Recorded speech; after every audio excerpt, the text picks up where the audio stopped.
تو تقدیر کوئی امتحان کی انتہا چل رہی تھی، تو عبداللہ کو بلوایا پیار کرنے کے لیے کہ اسے کوئی کیا کہے گا،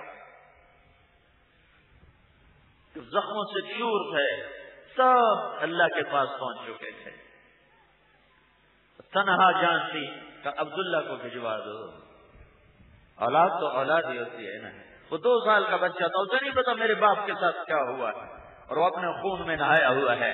ان کو سینے سے لگایا، پھر پیار کیا، پھر یہاں بٹھا لیا، اور ان کو ایسے دیکھ رہے ہیں محبت سے۔ ہائے ہائے ہائے۔ ابن الموقد ایک شخص ہے، اس نے کوفے کے لشکر میں سے تیر مارا، یہ تیر خطا چلا جاتا، وہ تیر آ کر عبداللہ کے یہاں آ کے لگا۔ تم کہتے ہو جھوٹ نہ بولیں تو تجارت نہیں چلتی، یہ بے وقوف سیاستدان کہتا ہے جھوٹ نہ بولوں تو سیاست نہیں چلتی، جھوٹے مقدمے نہ کرواؤں تو میرا روب نہیں قائم ہوتا۔ تم کیا جواب دو گے اللہ کے رسول کو جب ان کی اولاد کٹے ہوئے سروں کے ساتھ آئے گی؟ یہاں پیمانہ تھوڑی دیر کے لیے چھلکا ہے، صبر کا لفظ بھی یہاں چھوٹا ہے۔ عبداللہ تڑپا ہی نہیں بیچارہ، دیر ہو گیا، آپ نے عبداللہ کا خون اپنے ہاتھوں میں لے لیا، ایسے گردن سے ابلتا ہوا گرم خون۔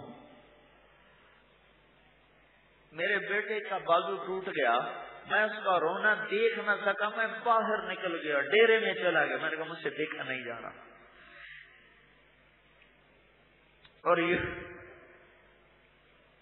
یہاں تیر لگا ہوا اور اپنی گود میں تڑپ رہا ہو، کیا گزری ہو؟ ہاتھوں میں خون لیا اور ایسے آسمان کی طرف بلند کیا اور عرض کی یا اللہ تو اگر راضی ہے تو مجھے کوئی، تو راضی ہے تو میرا گھر پورا ہے، تو نے اپنی مدد کو روک لیا، تیری مرضی، میں تیری رضا پہ راضی ہوں۔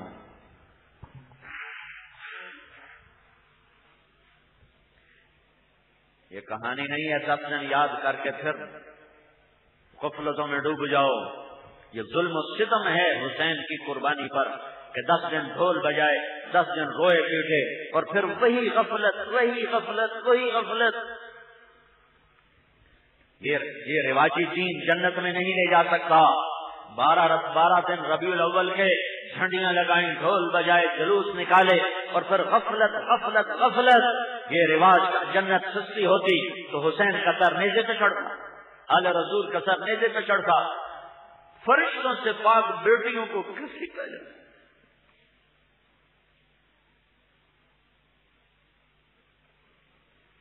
زینب جیسی بیٹی کو گھسیٹا جائے، جب بچیوں کو نکالا گیا خیموں سے اور حضرت زینب نے پیچھے مڑ کے دیکھا تو سب سر نیزوں پہ چڑھ چکے تھے اور دھڑ ایسے پڑے ہوئے تھے۔ ابو برزہ اسلمی کھڑے ہو گئے، او کم وقت یہ چھڑی ادھر سے ہٹا، میں نے ان ہونٹوں کو اللہ کے نبی کے ہونٹوں کو لگتے دیکھا ہوا ہے۔ اللہ اکبر اللہ اکبر۔ اور میرپور خاص کا تاجر کہتا ہے کھوٹ نہ کروں تو پیسہ کہاں سے کماؤں، یہ افسر کہتا ہے رشوت نہ لوں تو روٹی کہاں سے کھاؤں۔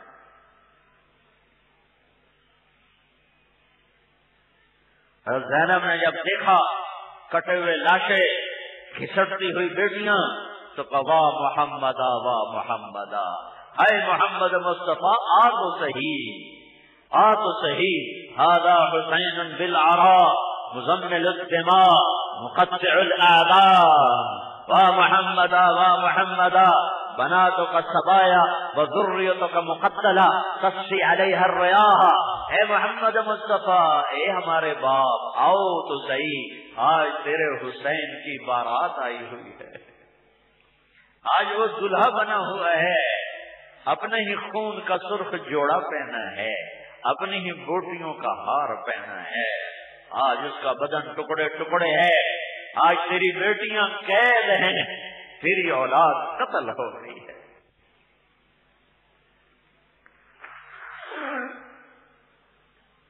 میں قصہ نہیں سنانا چاہ رہا، میں قصے کا پیغام سنانا چاہ رہا ہوں۔ پیغام دے رہا ہوں، پیغام دے رہا ہوں، پیغام دے رہا ہوں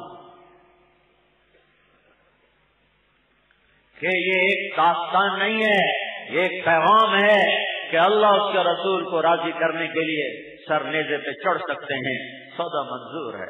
معصوم بچوں کے سر نیزوں پہ چڑھ سکتے ہیں، سودا منظور ہے۔ آل رسول کی بیٹیوں کو کوفے کے بازار گھمایا جا سکتا۔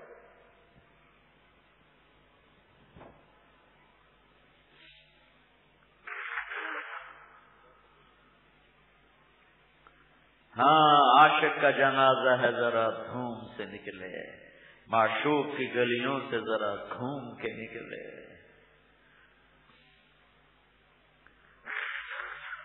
میرے بھائیو، یہ پیغام ہے، یہ صرف کہانی نہیں ہے۔ ظہر کا وقت آ گیا ہے، جمعہ کا دن ہے۔ آدم علیہ السلام کی توبہ 10 محرم کو قبول ہوئی۔ اما حوا اور بابا آدم کی ملاقات عرفات میں 10 محرم کو ہوئی اور توبہ قبول ہوئی۔ نوح علیہ السلام کی کشتی تو جو جودی پہاڑ پہ لگی جا کر 10 محرم کو لگی۔ ابراہیم علیہ السلام آگ کے ڈھیر سے نکلے، 10 محرم کو نکلے۔ یوسف علیہ السلام، یعقوب علیہ السلام ابا بیٹا میں ملاقات ہوئی، 10 محرم کو ہوئی۔ ایوب علیہ السلام کو بیماری سے شفا ملی اور قطب رجل کہا مغتسل بارد و شراب، 10 محرم کو شفا ملی۔ یونس علیہ السلام مچھلی کے پیٹ سے نکلے، 10 محرم کو نکلے۔ سارے بچتے آئے بچتے آئے، قربان تو ایک ہی ہوا۔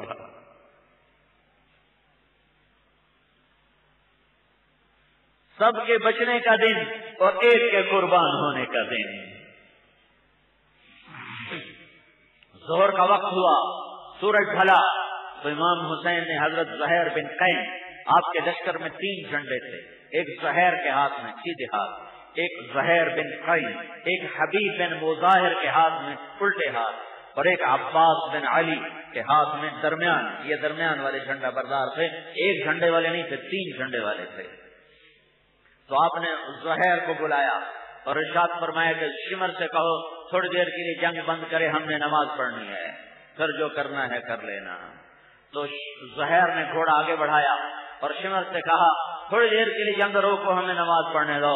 اس نے کہا تمہیں نماز میں بھی قتل کریں گے، تمہاری نماز ہوتی نہیں، لعنت ہے تم پر اللہ اور اس کے کائنات کی کہ جس گھر کی تو خیر نماز ملی ان کی نہیں ہوتی۔ تو واپس آ کر عرض کی کہ وہ نماز کی اجازت نہیں دے رہے۔ آپ کہتے چلو نہیں دے رہے تو پھر توکل کرو، تو پھر میرپور والوں کو پیغام ہی نہ مل سکتا، پھر یہ افسروں کو، یہ وڈیروں کو، یہ ریڑھی والوں کو، یہ بادشاہوں کو، یہ سرداروں کو، یہ عورتوں کو، مردوں کو، بوڑھوں کو، جوانوں کو، پنجابی کو، سندھی کو، بلوچی کو، پٹھان کو، عرب کو، عجم کو پیغام کیسے ملتا؟ تو امام عالی مقام نے فرمایا نماز نہیں چھوڑنی، نماز نہیں چھوڑنی۔ 95% نماز چھوڑ گئے، اور تمہارے دیہاتوں میں 100 بے نمازی ہے۔ دیہات میں ایک مرد عورت نمازی نہیں ہے۔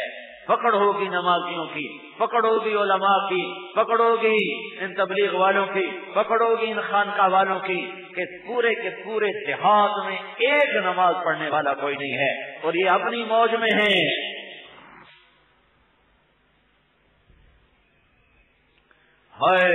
نماز پڑھو۔ 15-20 تو شہید ہو چکے تھے، باقی 50-52 موجود تھے۔ 25 کو آگے کھڑا کیا، 25 نے وضو کیا اپنے خون سے، کربلا کی مٹی سے، پانی سے۔ ایسے نمازی، ایسے نمازی، ایسے نمازی میں نے تاریخ پڑھی ہے، میں دعوے سے کہہ رہا ہوں، ایسے نمازی دھرتی نے نہ دیکھے ہوں گے، نہ آئے ہوں گے، نہ دیکھے ہوں گے۔ ہاتھ کٹا ہوا ہے، پاؤں کٹا ہوا ہے، سینہ چشمہ بن کے ابل رہا ہے، پشت تار تار ہے، ماتھا خون آلود ہے، سر زخمی ہے، اور کہہ رہے ہیں اللہ اکبر۔ اس اللہ اکبر پہ کیا ہلچل مچی ہوگی؟ کیا آسمان کے کنگرے ہلے ہوں گے، کیا اللہ کے عرش کے دروازے اس پر جا کر ہوئے ہوئے ہوئے سل کہاں سے الفاظ لاؤں، کیا ہوا ہوگا عرشوں پر، اور جب انہوں نے دھرتی پہ سر رکھ کر کہا ہوگا سبحان ربی الاعلی، تو دھرتی نے کیا کیا بوسے دیے ہوں گے، تحت الثری تک زمین نے وہ نغمہ کیسے سنا ہوگا۔ نہ ایسے نمازی کبھی آئے نہ آئیں گے۔ نماز پڑھی ہے 25 نے، پھر دوسروں نے آ کر پڑھی ہے، اور عصر کا وقت داخل ہونے سے پہلے پہلے وہ اللہ کے دربار میں حاضر ہو چکے تھے اور ان کے سر نیزوں پہ چڑھ چکے تھے، اور یہ پیغام منتقل ہو چکا تھا کہ نماز وہ فریضہ ہے جو تلواروں کے سائے کے نیچے بھی دیا ادا کیا جاتا ہے۔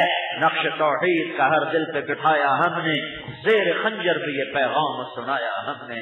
آ گیا عین لڑائی میں اگر وقت نماز، قبلہ رو ہو کے کھڑی ہو گئی قوم حجاز، ایک ہی سب میں کھڑے ہو گئے محمود و ایاز، نہ کوئی بندہ رہا اور نہ کوئی بندہ نماز۔ آج اقبال دیکھتا تو وہ دیکھتا کہ میرپور کا بازار بھرا ہوا ہے، وقت نماز آیا ہوا ہے، اذان ہو چکی ہے، پر میرپور کے بازار میں کوئی کمی نہیں ہے، سب غفلت کی شراب پی کے مدہوش ہیں، سب پیسے کے نشے میں مدہوش ہیں، کسی کو یاد نہیں ہے کہ حی علی الصلاۃ، حی علی الصلاۃ کی آواز لگ چکی ہے، آؤ نماز کے لیے، آؤ نماز کے لیے۔ کسی کو یاد نہیں، میرا نبی کہہ چکا ہے جعلت قرۃ عینی فی الصلاۃ، میری آنکھوں کی ٹھنڈک نماز ہے، میری آنکھوں کی ٹھنڈک نماز ہے۔ یہ کربلاؤں کے ذریعے سے پیغام ہے، پیغام ہے، پیغام ہے۔ ہاں، عبداللہ بن حذیفہ رضی اللہ تعالی عنہ کو آگ میں ڈالنے لگے رومی، تو وہ رو پڑے، تو رومیوں نے اپنے بادشاہ سے کہا یہ رو پڑا ہے، صحابی ہیں عبداللہ بن حذیفہ، تو انہوں نے واپس بلایا، پوچھا کیوں روئے ہو، کیوں روئے ہو؟ کہ موت کے ڈر سے؟ کہ نہیں، موت کے ڈر سے نہیں رویا، اپنی بے بسی پہ رویا ہوں۔ کیا بے بسی ہے؟ کہ ایک جان ہے آگ میں جلے گی اور ایک پل میں مٹ جائے گی، آج اللہ کے نام پہ مرنے کا وقت آیا تھا تو اپنی بے بسی پہ رویا ہوں، ایک جان کو قربان کر کے کیا مزہ لوں گا، کاش میرے بدن پہ جتنے بال ہیں اتنی میری جانیں ہوتی اور میں ایک ایک جان اللہ کے نام پہ قربان کرتا، ایک ایک کو جلاتا،